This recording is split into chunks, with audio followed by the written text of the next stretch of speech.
What if I told you there's an animal on Earth right now that can survive the vacuum of space? No spacesuit, no oxygen, no protection, just it, floating in the void of space, alive. It's been blasted with radiation that would liquefy your DNA. It's been frozen to near absolute zero. That's negative 272 degrees Celsius. It's been crushed under pressures 6 times deeper than the deepest ocean trench. And every single time, it woke back up. This isn't science fiction. This is the tardigrade. And it might be the most indestructible animal that has ever lived. Here's the wild part. We've known about tardigrades for almost 250 years. And for most of that time, we had absolutely no idea what they were capable of. It was 1773. A German pastor named Johann August Ephraim Goes was peering through a primitive microscope when he spotted something strange. A tiny creature, no bigger than half a millimeter, waddling across a piece of moss on 8 stubby little legs. He called it Kleiner Wasserbear, the little water bear. A few years later, Italian biologist Lazzaro Spallanzani added the name we still use today, tardigrade, from the Latin slow walker. And yeah, watching one move, you'd agree. But here's the thing. These little slow walkers weren't exactly getting headlines. They looked goofy. They were microscopic. Scientists kind of just filed them away.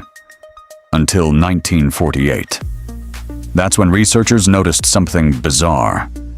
When you dry out a tardigrade completely, and I mean bone dry, less than 3% water in its body, it doesn't die. It curls into a tiny ball, shuts down every biological function, and just waits. They called this cryptobiosis, hidden life, and that discovery cracked open a mystery that scientists are still solving today. Okay. So what actually happens inside a tardigrade when it enters cryptobiosis? Because this is where it gets insane. When conditions get extreme, no water, extreme cold, radiation, toxic chemicals, the tardigrade pulls in all its legs, retracts its head, and transforms into what scientists call a ton. Think of it like a tiny biological time capsule. Its metabolism drops to 0.01% of normal. That's basically zero. It's not breathing. Its heart isn't beating. By almost every scientific definition, it is dead. But it's not. Inside that tiny barrel of a body, something extraordinary is happening. The tardigrade produces special proteins. Scientists discovered them in 2017, called tardigrade-specific intrinsically disordered proteins, or TDPs. In normal living things, without water, proteins collapse and break down. Your cells fall apart. You die. But TDPs, they replace the water. They form a glassy protective shield around every single cell, every protein, every strand of DNA, like wrapping your most precious belongings in biological bubble wrap before a catastrophe hits. And when water comes back, the glass dissolves. The proteins wake up. The tardigrade unfurls its legs, shakes itself off, and goes right back to eating algae like nothing happened. Scientists have revived tardigrades that had been dried out for over 30 years. 30 years in a museum sample, and they came back to life. One researcher in Japan even revived tardigrades that had been frozen in moss for 24 years. They not only survived, they reproduced. But surviving dryness, that's just the warm-up. Let's put the tardigrade up against the most extreme environments we know of. One by one. Absolute zero is minus 273.15 degrees Celsius. The coldest anything can physically be. Tardigrades have been cooled to within 1 degree of that, and survived. For comparison, liquid nitrogen, which freezes things almost instantly. That's minus 196 degrees Celsius. The tardigrade laughs at liquid nitrogen. On the other end, tardigrades can survive temperatures above 150 degrees Celsius for short periods. That's hotter than boiling water. Most bacteria die. Tardigrades, inconvenienced. This is the one that really breaks your brain. Humans can survive about 10 grays of radiation before it becomes lethal. Tardigrades can withstand over 570,000 grays. That's not a typo. 570,000. They have a protein called DSUP, damage suppressor, that physically wraps around their DNA and shields it from radiation like a molecular bodyguard. The deepest part of the ocean, the Mariana Trench, sits at about 600 times atmospheric pressure. Tardigrades can survive over 1,200 times atmospheric pressure, twice the deepest ocean. They were literally squeezed in lab experiments and came out fine. In 2007, the European Space Agency strapped tardigrades to the outside of a satellite and launched them into orbit. No container, no protection from solar radiation. Open space vacuum. 10 days later, they brought them back. Most survived. Some even laid eggs in space that hatched normally back on Earth. Nothing else with a nervous system, with muscles, with a digestive system, nothing else alive has ever done that. Now you might be thinking, what about cockroaches?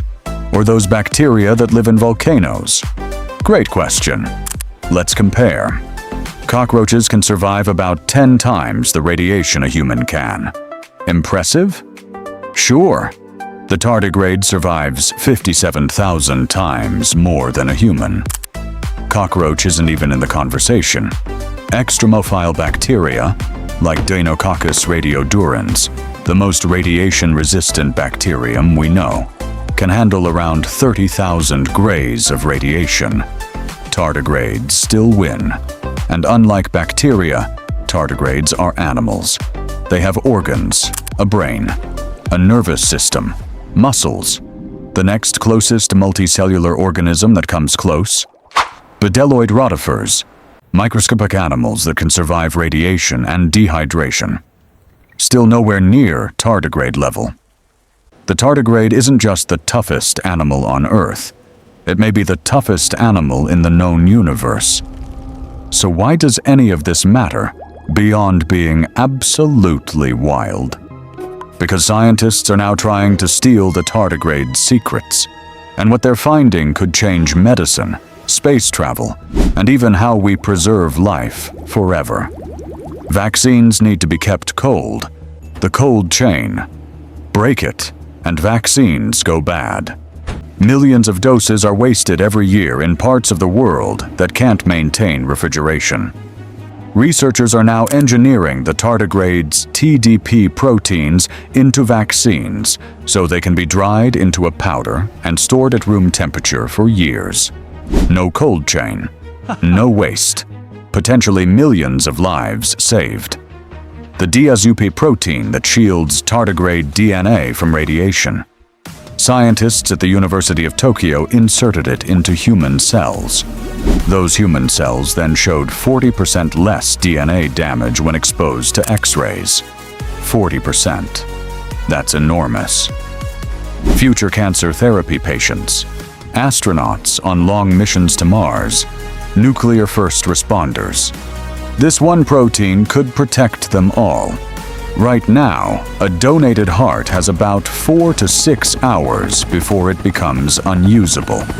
Kidneys, maybe 24 to 36 hours.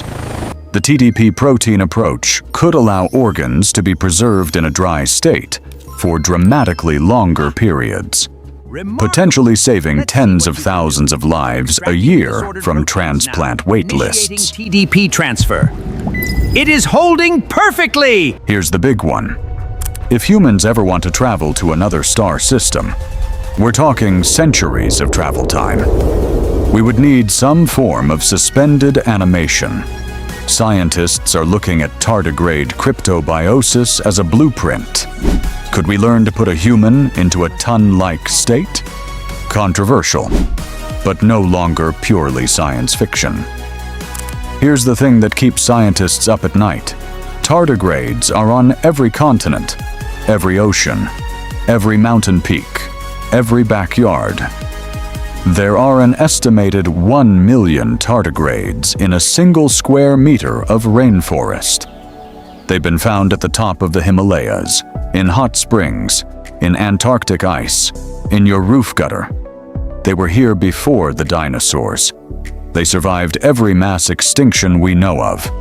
And here's the cosmic part. When the Beresheet lunar lander crashed on the moon in 2019, it was carrying a payload from a group called the Arch Mission Foundation. That payload included thousands of dehydrated tardigrades. They're on the moon right now, sitting there in their ton state, waiting.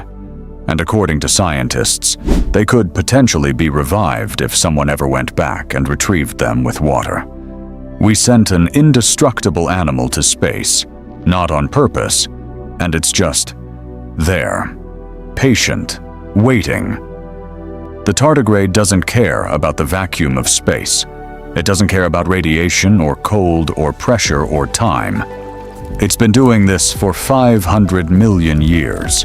It'll probably outlast us all. If this video made you feel tiny, good. Subscribe, because next week we're going even deeper into the most extreme life forms on Earth. And trust me, it only gets weirder from here.